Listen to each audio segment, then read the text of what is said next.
Hello అందరికీ, welcome to my channel Monica's vlogs. నేను Sunday స్పెషల్గా చికెన్ ఫ్రై పీస్ బిర్యానీ చేశాను. అయితే ఇంట్లో అందరూ ఈజీగా సింపుల్గా చేసుకునే ప్రాసెస్లో చూపించానండి. Very easy. మీరు కూడా ఇంట్లో తప్పకుండా ట్రై చేయండి. ముందుగా మన ఛానల్ని కొత్తగా చూస్తున్నవారు ప్లీజ్ లైక్ చేయండి, మీ ఫ్యామిలీ మెంబర్స్కి షేర్ చేయండి అండ్ సబ్స్క్రైబ్ తప్పకుండా చేసుకోండి. ముందుగా స్టవ్ పైన గిన్నె పెట్టుకొని అందులోకి తగినన్ని వాటర్ వేసుకొని కొంచెం సాల్ట్ కూడా వేసుకొని చికెన్ని ఉడికించుకోవాలి. ఈ చికెన్ ఉడికించే వాటర్ పడపోయొద్దండి, మనం రైస్ ఉడికేటప్పుడు వాడుకోవాలి.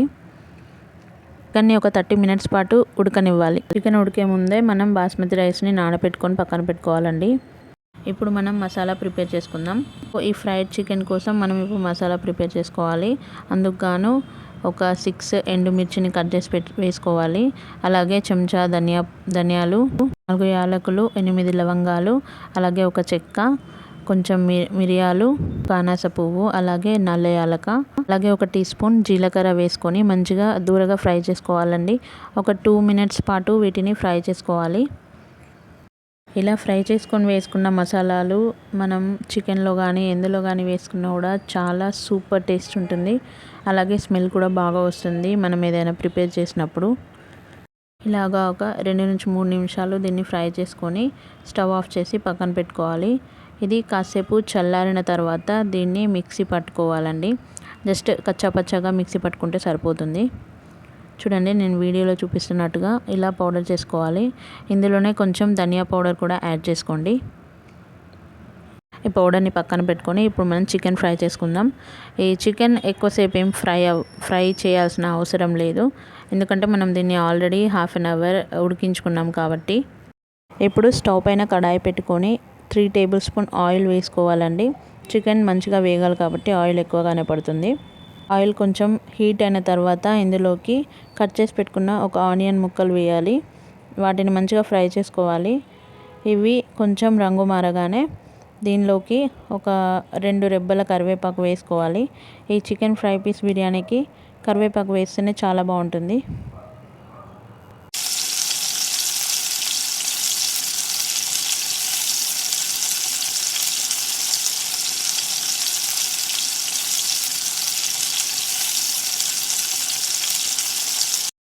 అండ్ కరివేపాకు మంచిగా వేగిన తర్వాత ఇందులోకి ఒక స్పూన్ అల్లం వెల్లుల్లి పేస్ట్ వేసుకోండి. నేను వేయడం మర్చిపోయాను, తర్వాత యాడ్ చేసుకున్నాను. సో మనం వేయించి పెట్టుకున్నాం కదా, గ్రైండ్ చేసి పెట్టుకునే ఒక స్పూన్ మసాలాని ఇందులో వేసి ఫ్రై చేయాలి. ఇది వేసి ఫ్రై చేస్తుంటే ఇల్లంతా చాలా మంచి స్మెల్ వస్తుంది. ఈ మసాలాను మనం 2-3 లేయర్స్గా వేయాలండి, ఒకటేసారి వేస్తే మాడిపోతుంది కాబట్టి. సో ముందుగా ఒకసారి వేసుకున్న తర్వాత మనం ఉడకబెట్టుకున్న చికెన్ని ఇందులో వేసుకొని ఫ్రై చేసుకోవాలి.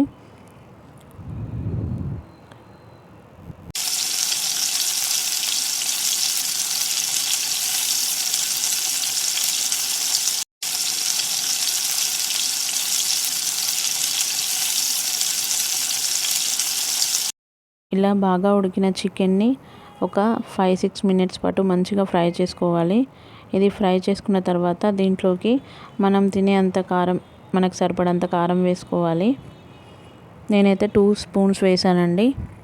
మీరు కారం తక్కువ తినే వాళ్ళైతే 1 స్పూన్ వేసుకోండి, ఎందుకంటే ఆల్రెడీ చాలా మసాలా వేసాం కాబట్టి 1 స్పూన్ సరిపోతుంది. అయితే కొంచెం స్పైసీగానే తింటాము. ఇలా కలుపుకున్న తర్వాత కొంచెం సాల్ట్ కూడా యాడ్ చేసుకోండి. సాల్ట్ వేసుకున్న తర్వాత మళ్ళీ ఒకసారి మసాలాని వేసి వేపుకోవాలి.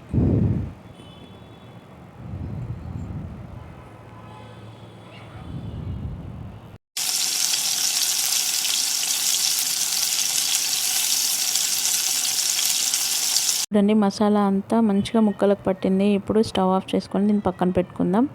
ఇప్పుడు రైస్ ప్రిపరేషన్ చూద్దాం. రైస్ కోసం ఒక బాండీ పెట్టుకొని అందులోకి 2 స్పూన్స్ ఆయిల్ వేసుకోవాలి. ఇప్పుడు రైస్లోకి బిర్యానీ ఆకు, యాలకులు, లవంగాలు అండ్ ఒక దాల్చిన చెక్క వేసుకొని ఫ్రై చేసుకోవాలి. ఇవి వేగుతుండగానే 2 పచ్చిమిర్చి చీల్చినవి వేసుకోండి.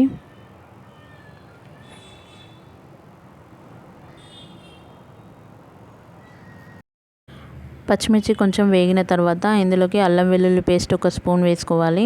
దీన్ని మంచిగా కలుపుకున్న తర్వాత అల్లం వెల్లుల్లి పేస్ట్ వేగిన తర్వాత ఇందులోకి కొంచెం పుదీనా అండ్ కొంచెం కొత్తిమీర వేసుకొని ఫ్రై చేసుకోవాలి. ఈ రెండింటిని మంచిగా ఫ్రై చేయండి. ఇవి ఫ్రై చేసుకున్న తర్వాత మనకి ఫైనల్గా మిగులుతుంది కదా మసాలా పౌడర్, ఆ మసాలా పౌడర్ని ఇందులోకి వేసుకొని వేపుకోవాలి. సో రైస్ ఫ్లేవర్ అంతా ఈ మసాలా పౌడర్తోనే వచ్చేస్తుంది, మనకి వేరే స్పైసెస్ ఏం అవసరం లేదు. తర్వాత కొంచెం గీ వేసుకోండి. నెయ్యి వేసుకొని వేపుకున్న తర్వాత మీకు ఇష్టమైతే ఇందులోకి ఒక 2-3 కాజులు కూడా కట్ చేసుకొని వేసుకోవచ్చు. నేనైతే వేసి ఫ్రై చేశాను.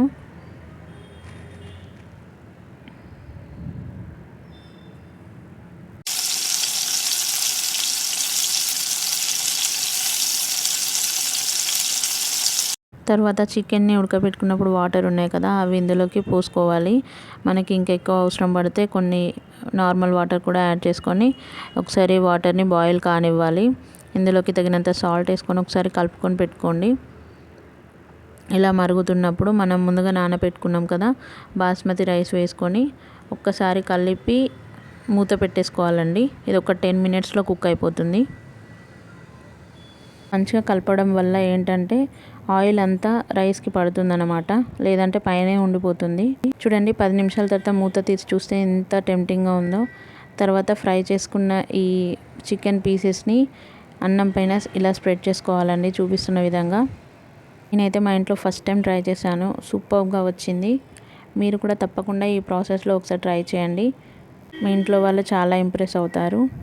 మంచిగా ఉడికిన దాన్ని ఒక 10 నిమిషాలు పక్కన పెట్టేసి తర్వాత సర్వ్ చేసుకొని తింటే సూపర్ డెలిషియస్గా ఉంటుంది. మా వారికి అయితే ఇది చాలా బాగా నచ్చిందండి. వీడియో చివరి వరకు చూస్తున్నందుకు థ్యాంక్ యూ. నా ఛానల్ని సబ్స్క్రైబ్ చేసి సపోర్ట్ చేయండి.